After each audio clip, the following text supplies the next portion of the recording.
Welcome to Dance to Heal. I'm your host, Jenny C. Cohen. Join me as I share stories of how dance and movement can bring healing in a way that is safe and tailored to your life. I'm a cancer survivor, mother of two, and an award-winning performer who found that movement was vital to my recovery. I created Dance to Heal Wellness and also authored the best-selling book, Outside in Recovery, Dancing My Way Back to Myself After Breast Cancer. I will bring new techniques to help you on your dance journey and healing path. Are you ready to move? Dance to Heal starts now. Hello, welcome. It's day 3 of Sweet Life Retreat. It's a little different today. Instead of the self-care skin care that we did yesterday, we're going to progress to more of a full body approach. You're welcome to keep your camera on or off for my live contestants. Right? When you're watching this in the recording, still do make sure that you're comfortable because some people have a subconscious inability to move if they think they're being watched. Right? And I want to hold space for you if that's the case. The goal for today is for you to start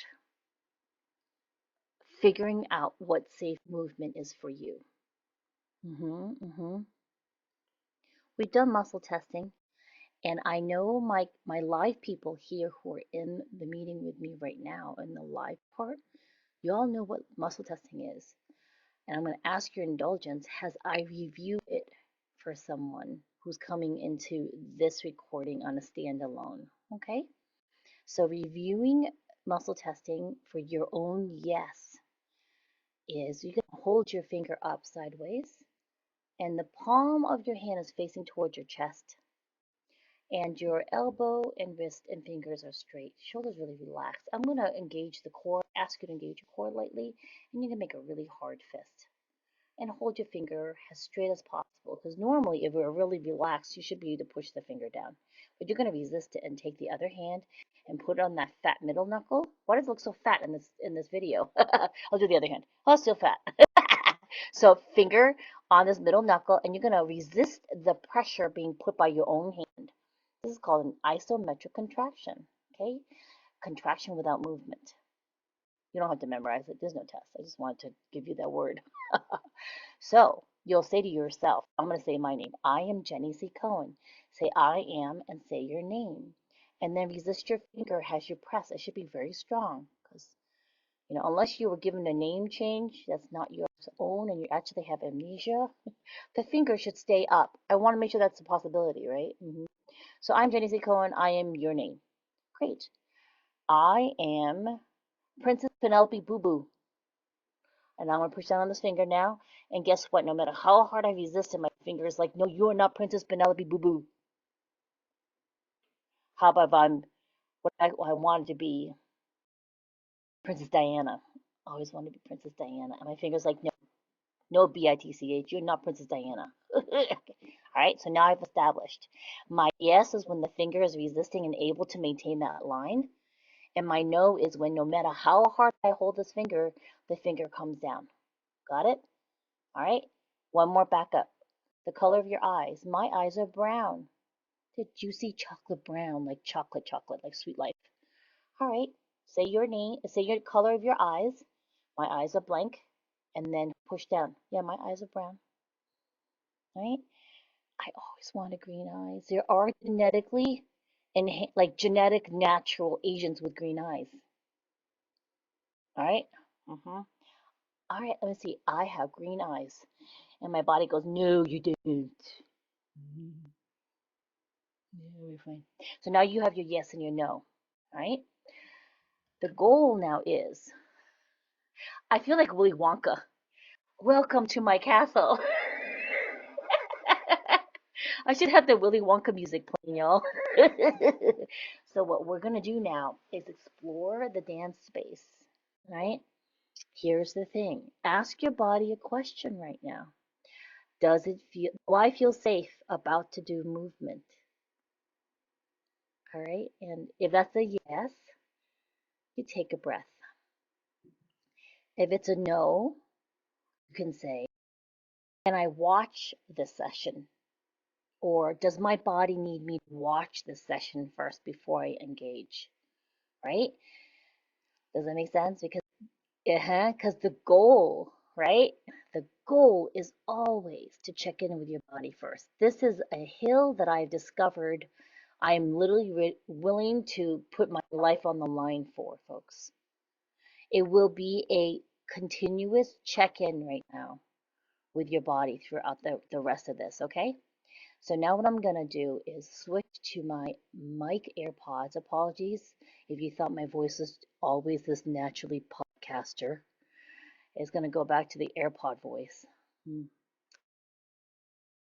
What we're gonna do is go into my sound, which I've already got set up, but we'll reset it up and hopefully it doesn't give you a hard time. Zoom changed some numbers and buttons to push. Okay? And we're going to allow you to experience some movement that's slow and very deliberate. All right, so I'm going to get up and we're going to go right into a course that I like to have people start to really feel safe in their bodies. Okay, all right. So when we do simple movement, you're going to say that we're going to do one more song and then I'll have you seated. When we do movement where we're really tuned into the body and we're not following a curriculum, I just had you swing side to side, right? You could have come out of it, by the way. In my movement classes, unless we're learning choreography, always give yourself permission. If someone's asking you to do a movement that you feel like your body doesn't want to do it, you stop it immediately. You understand me? You do not follow. You check in with your body first. Ask your body if it likes that new rule. Ask your body, do I like this new rule that I can stop if it doesn't feel good?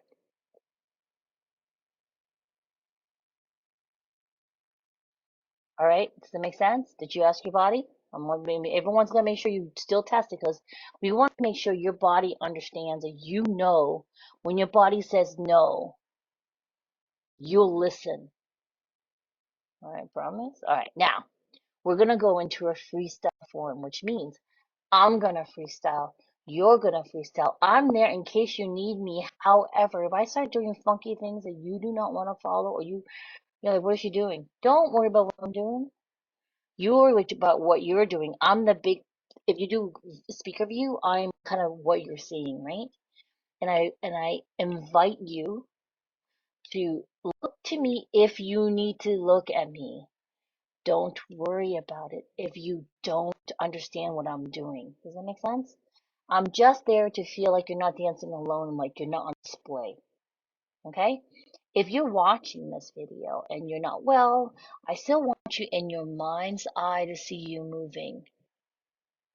Even if you close your eyes and just a vision and let your body sway to it. Does that make sense? When I was going through my cancer treatment, I would go to dance intensives and just sit in the room and I could feel the energetic exchange of the dancers washing over me.